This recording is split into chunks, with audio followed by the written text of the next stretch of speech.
This is a production of KMmedia.pro.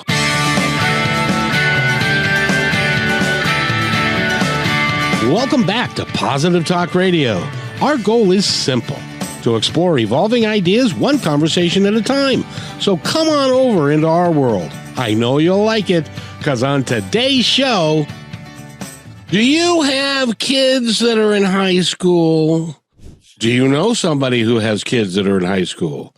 Do you know somebody who has? Anyway, you get you get where I'm going with that. In today's show, we're going to talk about preparing for college. Eric, I know that you went to college, and did you have to take out student loans to get that done?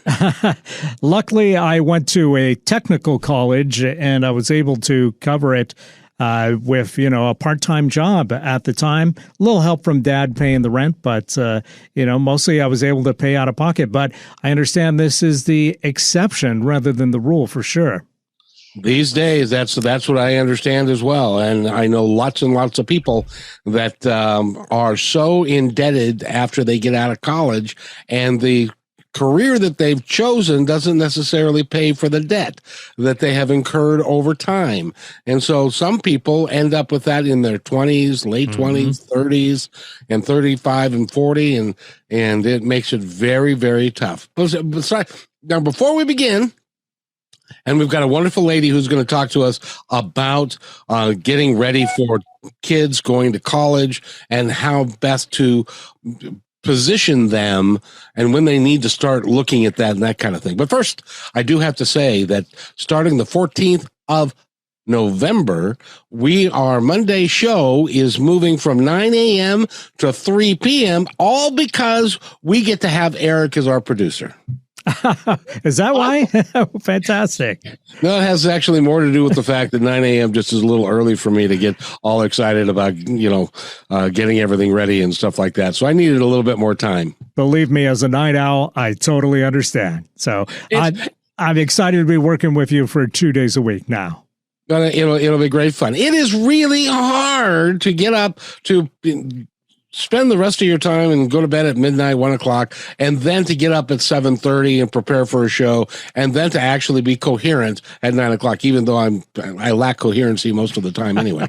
But that's okay. But in any event, that starts on the 14th. We'll be at 3 p.m. on Monday, 4 p.m. on Wednesday, and noon on Friday. So I hope that you will tune into that. That'll be great fun. And we've got a full lineup of guests, and it's gonna be fun. Like today, I've interviewed this young lady before, and first of all, let me tell you about her. Let me see if I can do this without massacring her name. Honoria DaSilva-Kilgore. Is that close? It's close. It's Honoria, but Honoria. There you go. When you don't look at it, you say it perfectly. Well, I can say it right after you say it. I mimic people very, very well. But and you are a lawyer.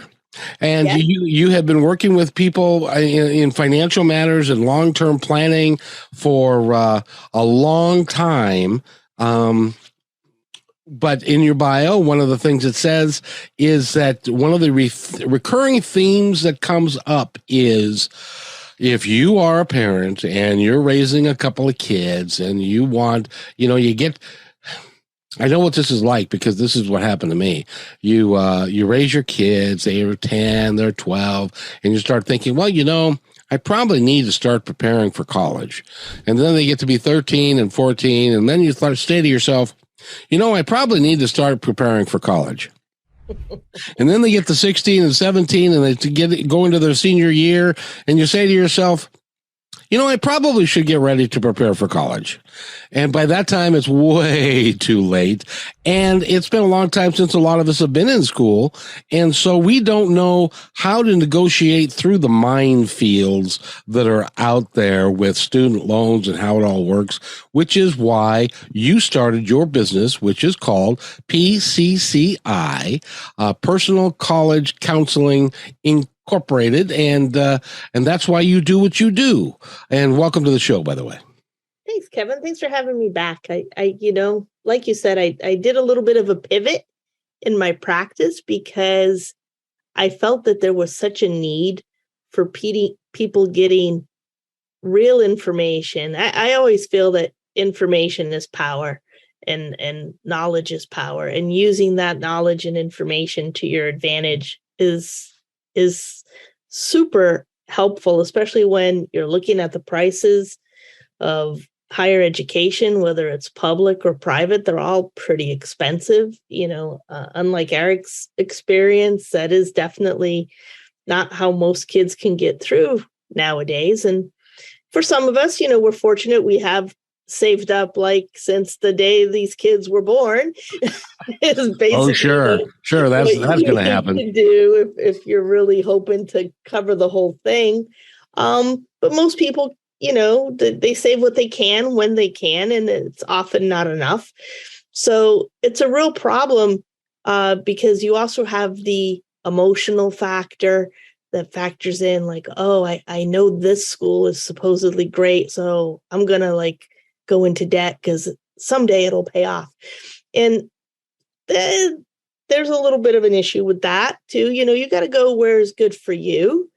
And that means a lot of things, like academically and financially. My whole point of what I do is I take my legal skills, analytical skills, research skills, and know how to use all that. But also to find out, where's the best place with this particular kid, exactly the way they are, has a shot at getting some extra funds that can make that place affordable for them, right? And that's so important because you don't want to overborrow. And this, if you want to talk about the current Biden loan forgiveness program, that's important too. But it's helpful, but it's not gonna, with one magic wand, sweep away everybody's problems on student loans. But it's certainly helpful. But working with someone like me from the get-go, the whole point is not to get in over your head, so you can avoid a lot of issues. Is it true that there are kids, young adults now, or adults in that are graduated from college, that have as much as $100,000 in debt or $50,000? What is the average student that doesn't have, Daddy Warbucks have lots of bucks in his pocket? How much debt do they leave college with as a rule?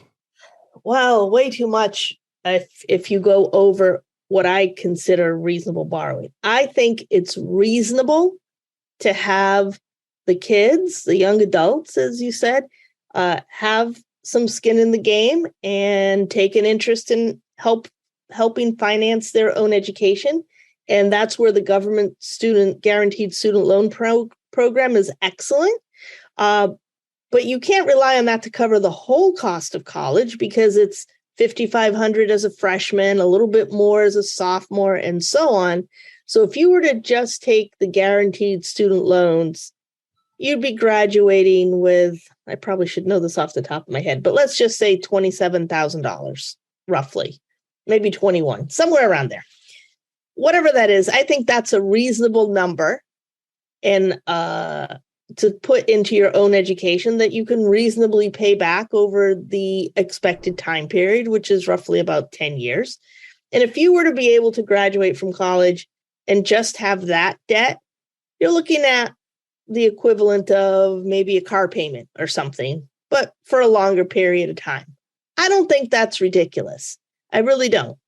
But when you graduate from undergrad, the first 4 years of college, and you have 6 figures in debt, you have done something massively wrong, because that is not a good head start in life. That is going to impact your ability to make job choices, to move out of mom and dad's basement, to buy a car, to be able to get to work, to start a family, to save money for your own place or a house. That is starting off life with a mortgage and no place to live. And that's not the way to go about things. When we first talked, I asked you, when should you, as a parent and as a child that is wanting to go to a 4-year quality institution, when should they start planning? And you surprised me because your time frame is a lot longer than I would have thought it was. I am not your typical planner, I don't think, because I do have a couple of stereotypes I go up against all the time. And one is, oh, junior year, that's when you start thinking about it. I'm like, junior year on my time frame, you're playing catch up. I would love to grab all my kids as freshmen in high school, right after they get their first set of grades, because I can still affect their trajectory. I can help them get on or stay on the right track. I just read something recently, and it was after the last time we talked, that about half of the state's high school requirements for graduating are inadequate to satisfy the basic requirements to get into a decent school. What? Exactly. That's insane. How is that even possible? Well, the key example comes up all the time. So many schools are like, they don't make you take a foreign language as a requirement to graduate high school. Or I love this one. You took 1 year or 2 years in middle school, so now you only have to take 1 year of the foreign language, because it's like you have 3 because you took 2 in middle school. No one gives a flying fig what you did in middle school when you're applying for college. You should be continuing that and taking 4 years or 3 years, or at the very least 2 years, right? But so many schools don't even require that. And now the kids are like, oh, how come I don't qualify for this nice competitive school? Well, because you don't have the prerequisites to even get in the door, or you only need 2 years of some sort of science, and you're talking to a science-based kid, wants to go to a good program, good school. They want more than your basic 2 years. They want your 2 years of lab science plus more, and it just isn't enough. But it goes to my point that I always tell parents is, one, high school guidance counselors have too much on their plate, and their primary job is to make sure your kid graduates high school. They're not there analyzing your finances and what you can afford or not to do. And, oh, maybe this kid should go up a level or down a level based on, what their goals are and how they're doing. No, they're not doing any of that analysis. Of course not.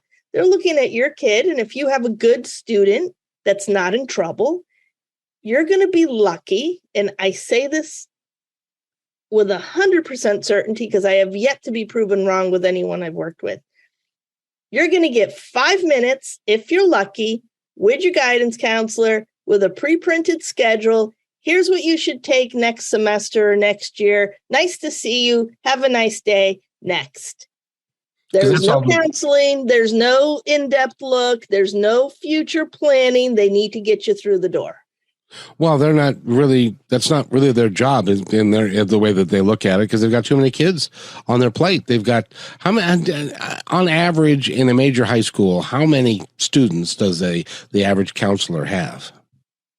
Way too many. I'm in an area where we have some big local high schools, so it's not unusual for a guidance counselor to have 130, 150 kids at any given time. Probably on the low side. And if you have a smaller school, that guidance counselor might be responsible for even more kids and more grades. It's not ideal. And it's not like that's all they're doing. Like for me at PCCI, that's all I'm doing. I'm obsessing over this for your one child, right?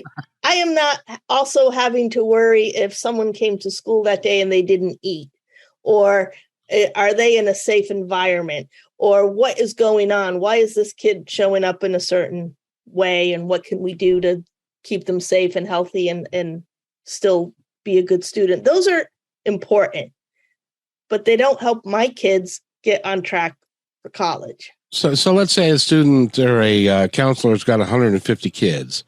he or she probably spends the bulk of their time with the 30 or 40 or 50 kids that are in trouble or not doing well or are skipping school or have substance abuse problems or have problems at home or they've, all that kind of stuff. Just trying to navigate them so that they can survive the high school years and graduate.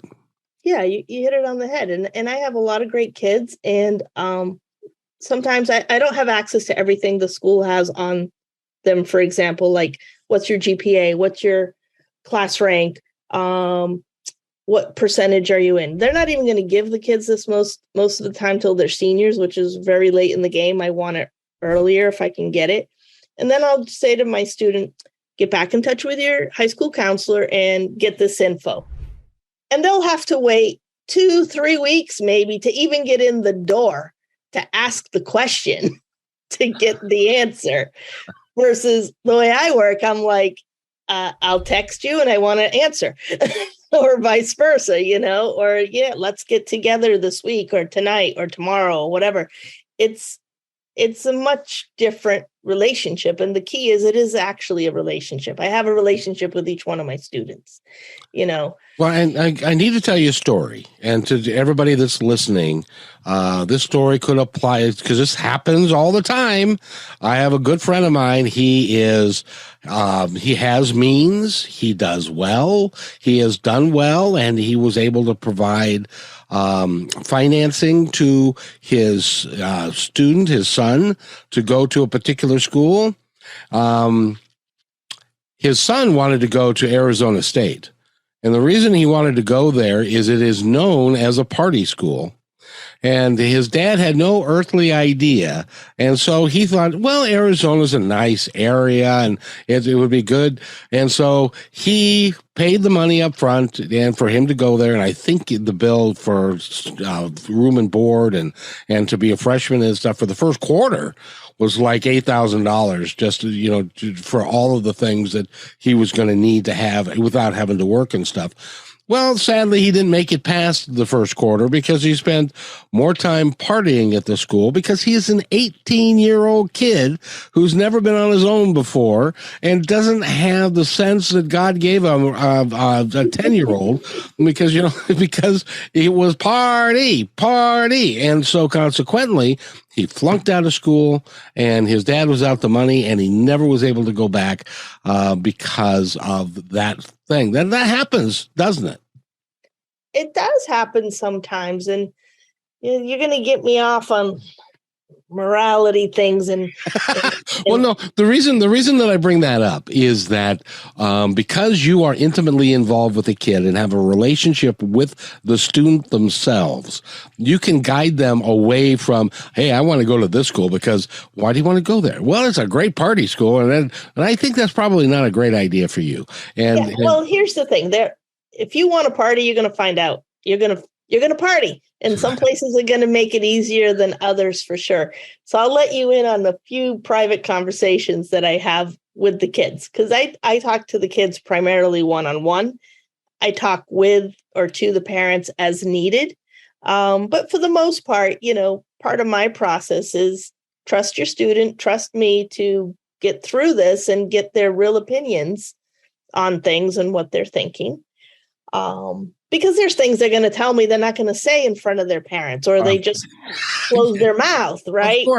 And mom and dad take over the conversation, which, okay, but that doesn't tell me what they really think.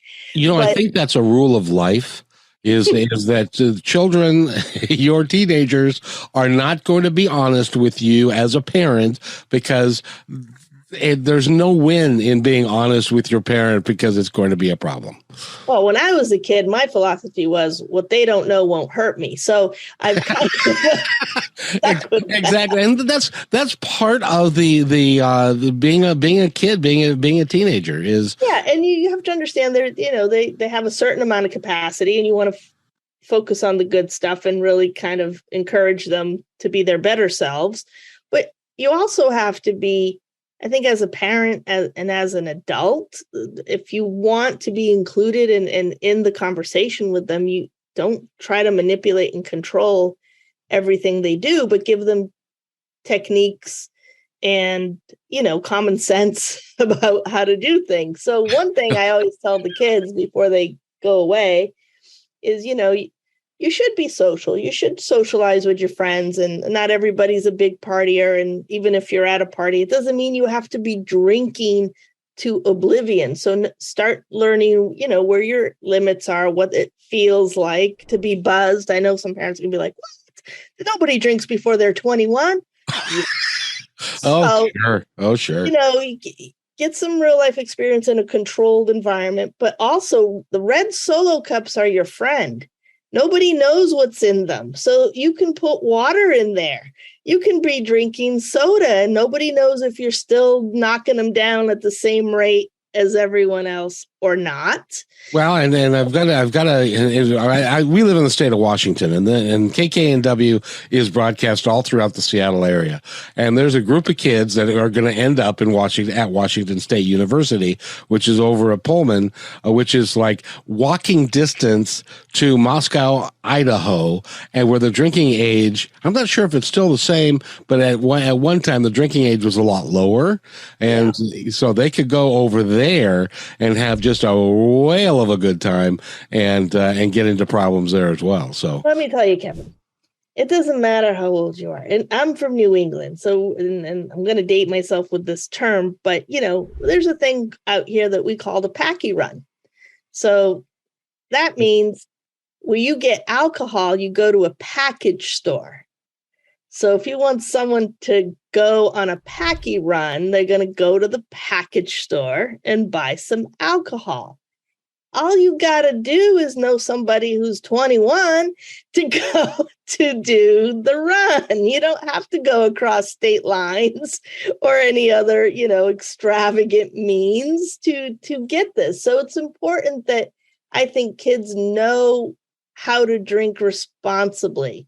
Also, and a lot of schools are taking this to heart and have a policy of, if you see something, call for help, no matter what it is. If you call, you will not get in trouble, because that's where kids really mess up with the excessive drinking. Someone passes out, hits their head, whatever. I mean, you don't know how serious this could be. I mean, call for help. They're not going to get you in trouble. But speaking of calling, try not to get them obliterated in the first place. Exactly.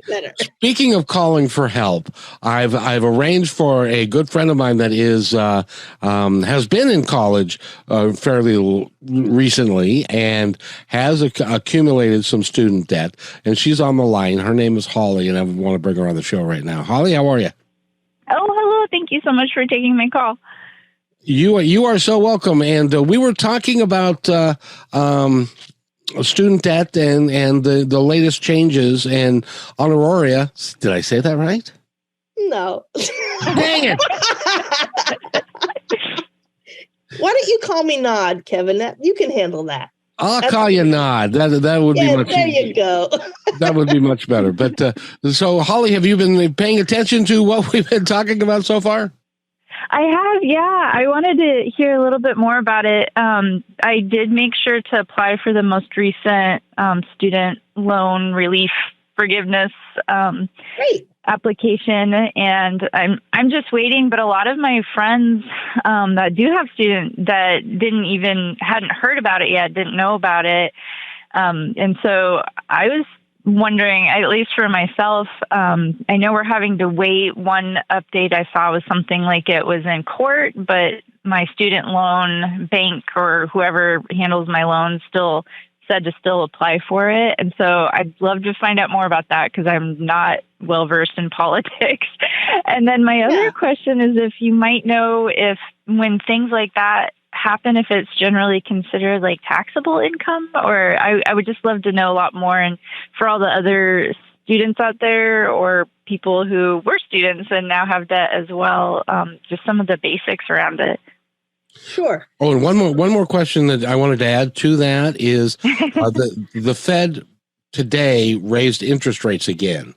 And does that have anything to do with the rates that people are charged on their student loans?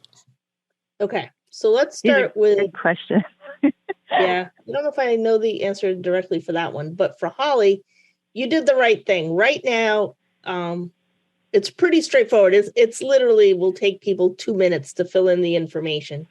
You just go to studentaid.gov. It's the same primary website that handles FAFSA and all that other stuff, which I think caused a crash the other day. But nonetheless, you go to studentaid.gov and they're asking that, you just apply by December 31st of 2023. So there's plenty of time, but I would do it now sooner than later for sure, because the application process and the receiving of the applications is open. So everyone that qualifies can still submit that. But the ability for the federal government to grant a discharge or the forgiveness of that debt, that's what's on pause right now due to current litigation. So there's no reason not to submit the form, and you just they'll send you an acknowledgement, they got it. And then you'll hear back from the servicer when that goes into place. Right now, payments on student loans are also on pause, I believe until December 22nd, something like that, end of this year. But there's a few things people need to know. This is not going to cover every loan under the sun. This is meant to address federal funded student loans. So we're talking about the William Ford Federal Direct Loan, or just called the direct loan. There's also the Federal Family Education Loan, the FFEL. There's the Federal Perkins Loan that's processed by the Education Department. And it even includes stuff like student loans that are being serviced by Stafford, the Parent Plus loan, the Graduate Plus loan, the Perkins loans. And if you are someone who's a few years out of school and you don't even remember what kind of loans you got, or if they're one of these, once you log in there, you can actually go to the tab that says My Aid, and then you can go further to loan breakdown and actually view your loans in the details. So they've tracked you. They know which ones you got. And if you're in any one of these types of loans, then you can qualify for that. And you can check on the site if that's one of your loan types. And then the other thing, it's going to depend on your gross income for either 2020 or 2021. So you can use whatever year is most advantageous to you. But the big thing too is this is for guaranteed student loans that were dispersed prior to June 30th of 2022.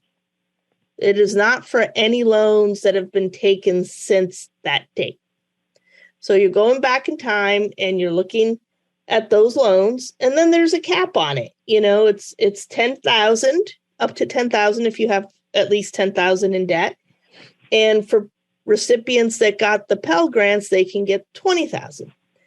But you still have to make under that certain amount gross income for the last 2 years. So if you're single or married filing separate, the cap is $125,000 per year gross income.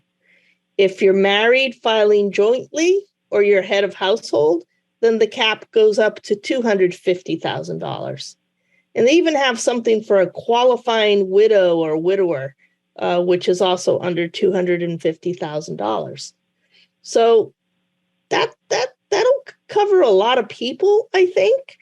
But here's an interesting little tidbit that I thought was interesting. If you actually made any payments on these loans between March 13th, 2020 to December 31st, 2022, you can actually get a refund. So that's an interesting little tidbit. I might be able to get a little bit of a refund too. Yeah, it's kind of, I don't know how many people are going to fall into that very, I think, small window, but let's say you were down to a point where you just owed $10,000 and you were paying in that time frame. So now you have less than $10,000 to pay off, but the program lets you get debt forgiveness for 10, and you made some of those payments in that time block, you can get a refund back for that amount you paid in that period that brought it under 10. So I thought that was kind of neat. That's exciting. I hadn't even heard about that part yet. Yeah, there's some interesting tidbits there. And the other thing I thought was interesting is if you got those loans before 6/30/2022, that still covers current students. Let's say you're a senior in college right now or a junior.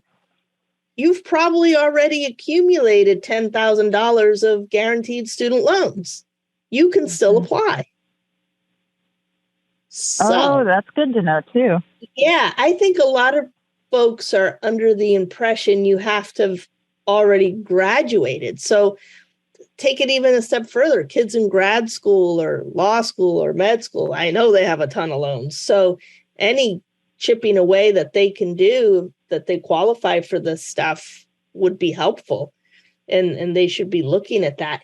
And the other nice part, also, it even covers loans for folks who have been in default or even are in default right now. As long as you qualify for the type of loan and under the income qualification, even if they're being serviced now by other parties, you can still apply for that relief. So I think that's very helpful.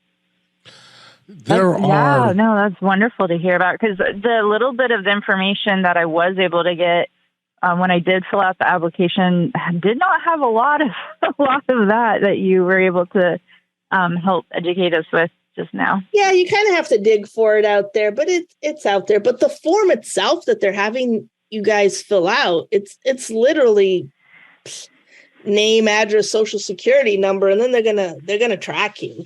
And then after the payment pause goes away, then they're supposed to get back to you with a re-amortized schedule. So let's say you get the relief whenever they're allowed to grant it.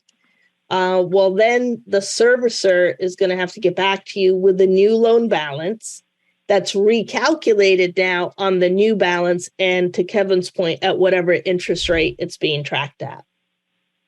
Oh, that's what it is. Payment pause ends this year, 12/31/2022. So student loans are set to go back into payment status January 1st. So if you have a student loan and you're still paying on it right now, you probably should not be paying on it until the end of the year? Yes. I had one other question for you, because I heard this, that some of the older loans that were serviced by an outside company that are not government affiliated, those have been paused, or they have been told that those are not going to be forgivable. Is that true? Sort of. Oh, good. I love it when government regulations are black and white like that. Well, they are black and white, but the problem is, let's say your loan servicer has changed hands multiple times and you've been paying on a large amount of debt for several years. I'm pretty sure a lot of those people are not going to remember if they had a Stafford or a Ford or a Perkins or some other protected one. And if you go to the site and you get the loan breakdown, it doesn't matter who's servicing your loan now. It matters how they originated, even if you consolidated them. Oh, so it's complicated. Yeah. So, but they'll figure it out. It's trackable. It's not insurmountable. And again, we're talking $10,000 and $20,000 tidbits. So, it's not like they're granting everything is going to go away. But I still think if you can get that relief, hey, every bit helps, and you should knock it down. And there's no reason not to take 5 minutes and go on the site and just fill in the very basic things they need to know that you're interested and they're tracking you. Holly, what other questions might you have?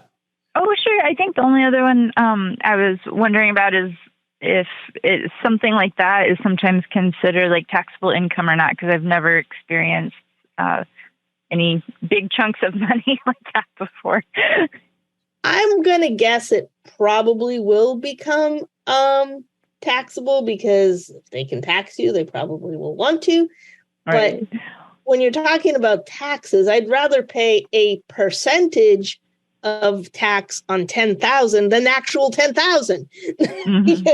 So I'm not overly concerned about that if you have to pay a little bit on the forgiven amount. And Very cool. Yeah, and especially if it doesn't like change your tax bracket, Awesome. Well, thank you so much for taking my call. I really appreciated hearing way more than I ever knew was involved in it. Oh, I'm glad I helped. Thanks for calling in.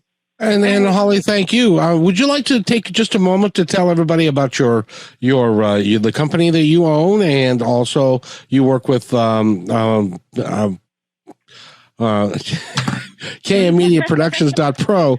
Would you like to take a moment to talk about all that? Oh, yeah. No, I'd be happy to. So my company is called anaturaldesign.com, and it's like a boutique floral hybrid design studio. We do normal floral, out the door, fresh cut arrangements, but we also do a lot of other things on our website that you'll see, like, art related and such. And we help sponsor Positive Talk Radio, and sometimes we'll be able to give out prizes, especially like the drop ship print on demand prizes when Kevin wants to give some of those out to the other callers. And his company, KMedia.pro, that produces Positive Talk Radio, is just phenomenal to work with. They're all really nice. Well, that's because you're here. You're there. Yeah. So thank you so much, Holly, and I'm glad that those answered some of your questions, because that's a really big deal. If you can, yeah, I have $14,000. So it will be amazing if any of that can get forgiven. I will definitely, even if they tax some of it, I'll be happy to pay the tax on it. Yeah, going from 14,000 to 4 is huge. Yeah, big. Well, Holly, before you go, because I've known nothing about student loans, when you get a student loan, are you required to pay it every month on a regular basis, or can you skip some, or can you? Oh no, you're required. It's like a bank loan kind of thing. She's nodding her head. So this is radio, so you have to say something. I thought you were asking Holly, so I didn't want to answer for her. But yeah, you get a payment plan, and you're supposed to pay every month. And if you ever get to a point where, stuff happens and you need a break, you can ask for a deferral or a forbearance, and they usually put you on pause for like 6 months. So you're not in default. They're just giving you a break. You might be between jobs, or who knows, maybe you had a baby, or you have to take care of somebody and you can't work for a little while. And people don't think about it, and they just say, oh, I'll catch up later. Well, that's going to hurt your credit, because now you're just in default when you don't make the payment.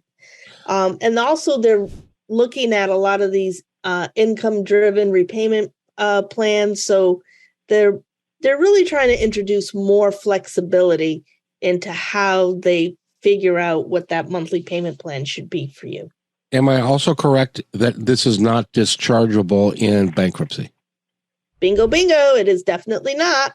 Dang it. Oh, wow. Dang it. Yes. So that's, again, leads me down my path, and why I was seeing so many clients with so much student loan debt, whether it was themselves or parents that had overextended on student loans to help their kids. And I'm like, what are you doing? I can't get rid of this for you. I can get rid of everything else so that, now you can pay this for the rest of your life. But we really should change that trajectory into a more useful use of funds and time and energy, for sure. So if you default on a student loan, what happens to you? Oh, there's lots of things that can happen, just like with any other debt. One is you don't want to be in default on anything, because it's bad for your credit, and credit really drives our economy. It's what lets you borrow new money or refinance and get good rates. And the worse your credit is, the worse your rates are, and the less things you can do in a responsible manner. So you don't want to be in default. And then when you don't pay, you get sued eventually. And if you don't pay your judgments that you get in court, then they start looking to grab your things like bank accounts and wages and things like that. But the worst part is that because it's a student loan and everybody knows it's non-dischargeable, there's no negotiation room really for me to do anything with, because why should they take less on the dollar when they know they've got you forever? So I'm assuming then that getting a student loan is easy, discharging it is hard, but when you take out a student loan, and Holly, you can speak to this too, they mean it. They're serious as a heart attack. You will pay it back. I did have to sign several different pages and different ways of saying that I understood that I was responsible to pay back any money that I was borrowing. So at least in my experience, they definitely made sure to have that repetitive process of like, yes, I know, I understand, I'm taking on this responsibility and I will have to pay it back. Yeah. And that is, take that with a grain of salt too, because with the guaranteed student loans, you swear that you're only going to use this money to pay for your school related expenses and whatnot. And that you are promising that you're going to pay it back under the schedule you get. And that's all fine and dandy. What they don't really explain to you is how interest works and how compound interest works.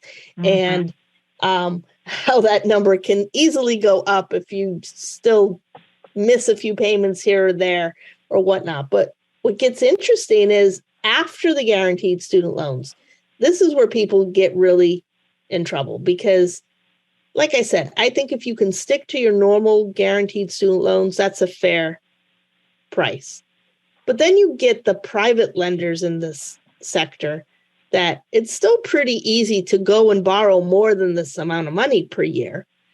And I have seen people get in trouble because, well, they were living on their own and they're at school. School's expensive. They're not working. They still want to have all the things they had before.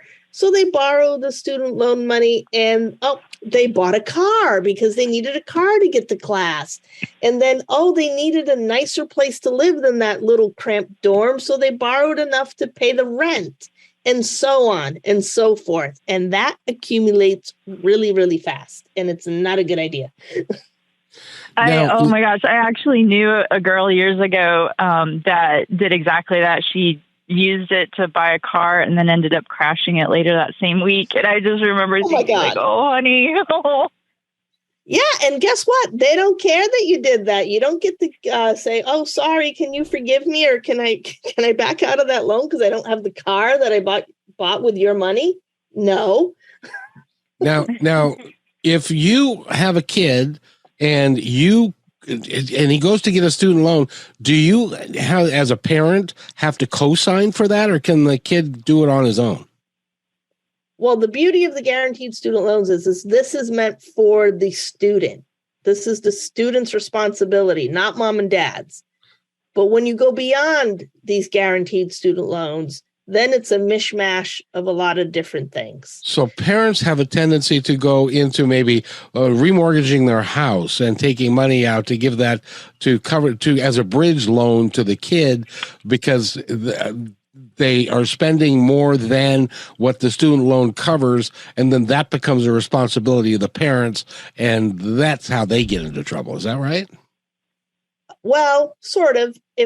I think parents get into more trouble when they start taking the Parent Plus loans. And now remember, the guaranteed student loans under the federal system are at a pretty low interest rate, relatively speaking. And every time you go beyond that system and further away from it in the private loans, in the student loan segment, the higher that interest starts to be.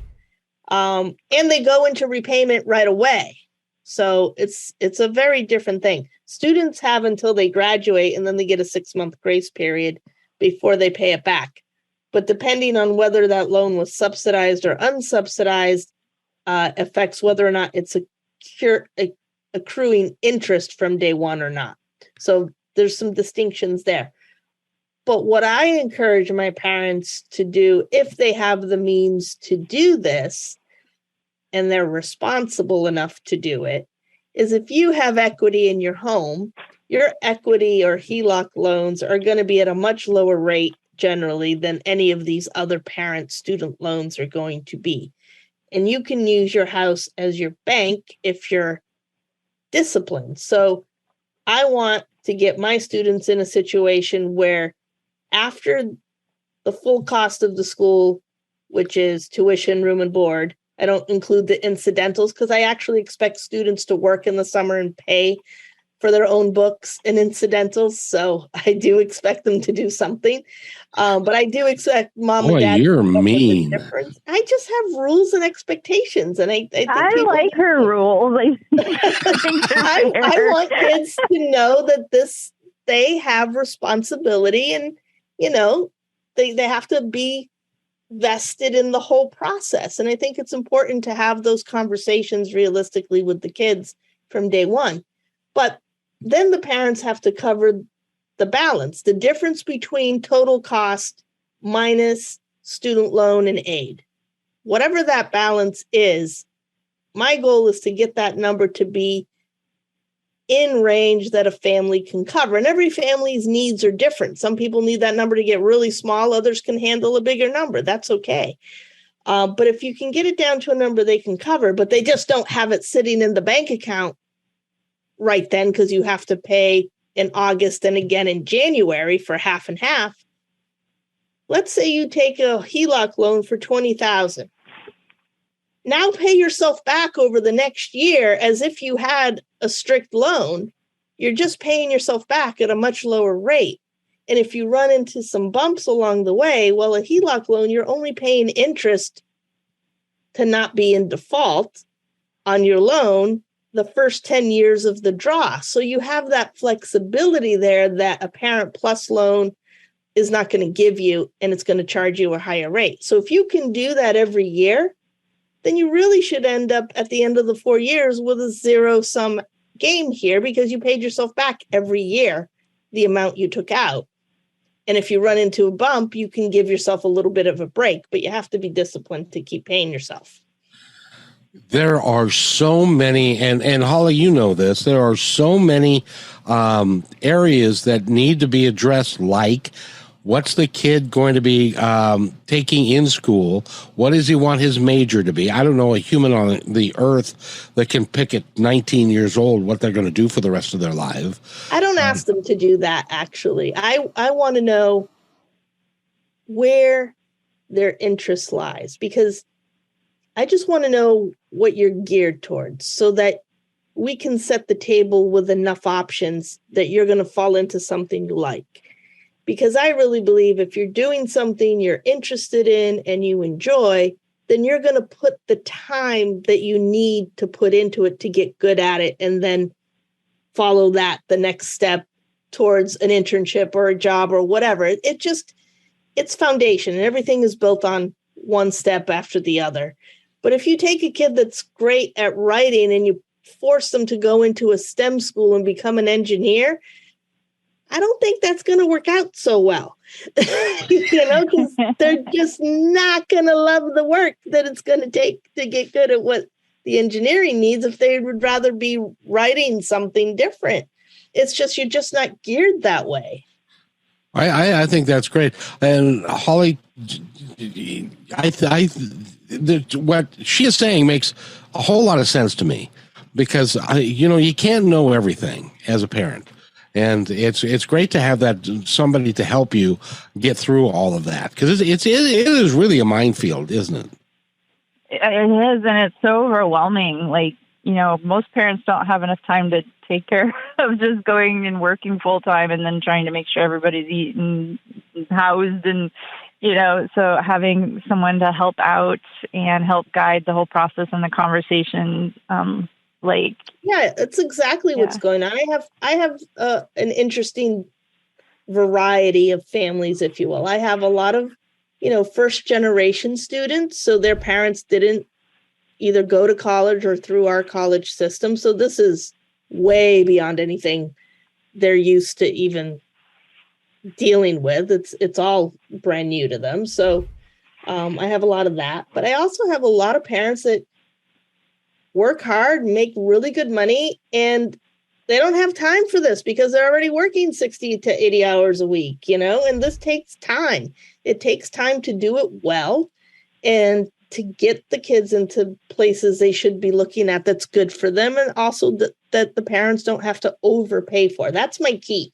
I don't ever want to overpay for anything. I don't mind paying for things I want. I just don't want to overpay for them. And are you able and willing, as an example, his grandfather was a doctor, and I'm a doctor, and by gum, I think he should be a doctor too. Are you able to stand up to? I'm sure you've had that conversation once or twice. Oh, I have a story for you right along that line. I had a single mom trying to, help the kid out as much as she could, and she is a nurse, so she's had a tough road, but she's made it and she has a good paying job. So she wanted her daughter to be a nurse and to go into nursing. And the kid was a little bit passive aggressive in the sense that, is this what you want? Yes, this is what I want. I want to look into this, blah, blah, blah. Okay, so the grades weren't great, but nonetheless, there's a place for everybody. And I found her plenty of options. And out of the, let's say, 9 schools or so she applied to, she got into 4 of their nursing programs. So she got into all 9, but out of the 9, she only got into 4 nursing programs. Fine. Wow, that's actually still really good. It's really good, right? They're really hard to get into. So anyway, she had 4 options. At the end of the day, you can only go to one place. So fine. Don't you know the kid ended up picking the one college out of the 4 where if she didn't start off in the nursing program, she could never get into the nursing program. That's where she wanted to go. Did she become a nurse? Of course not. She's not in the nursing program. That was her backhanded way, or as I say, passive aggressive way of telling mom, I'm not going to be a nurse. And because I'm going here and I didn't get into their nursing program. So that's off the table. Smart kid. Yeah. This is what I'm saying. This kid, wasn't very good at communicating her own need, because you could have just told me that. We could have softened the blow sooner, but I could hear it in her in some of our meetings, and then the mom would talk over her. And that's why it's not good to have mom or dad or both in most of the meetings. And Holly, we're about to wrap it up. Is there anything else you'd like to add before we unceremoniously kick you off? No, this was a wonderful show. Thank you so much. And I learned a ton. Much appreciated. Oh, you're welcome. Thank you so much. It is a big topic, and it is it's a lot of money that they're talking about, and it can actually change people's lives, because I know that the numbers are higher if you make $125,000 and stuff, but there are a lot of folks that are in their mid-20s that are making $25,000, $30,000. Oh yeah. And they don't have a while to climb up that corporate ladder or in your profession to get to the spot where you're making, good money. You don't graduate for the most part and start making 6 figures. That's nice, but not the norm. I wish my son had a friend that I wish that her parents had talked to you first, because they didn't have the money to put her through school, and she accumulated over 6 figures in debt, but she wanted to be a physical therapist. Now, I have a kid who wants to be a physical therapist, and his parents have no money, but I'm planning on getting him close to a full ride at where we're looking. See, now that is that would be music to her ears, because she ended up going to a school and I don't know about back east, but physical therapists do not make $100,000 or $200,000 a year. No, and then they have to go to grad school. So you got to, stretch that out. But you got to know where, one, how talented is your student, and 2, where is that talent going to be appreciated monetarily? Exactly. Because if the school doesn't have it to give to you, you're not going to get it. Exactly. And we've only got about 30 seconds left. So I want you to tell our audience anything that you would like them to know. Well, if they ever want to contact me directly, they can go to nod@personalcollegecounseling.com. There's only one L in counseling, or you can find me on the web or Instagram. And also my number is 508-622-5250. Say it again. Slower. 508. I can't write that fast. 622. 508. 622. 5250.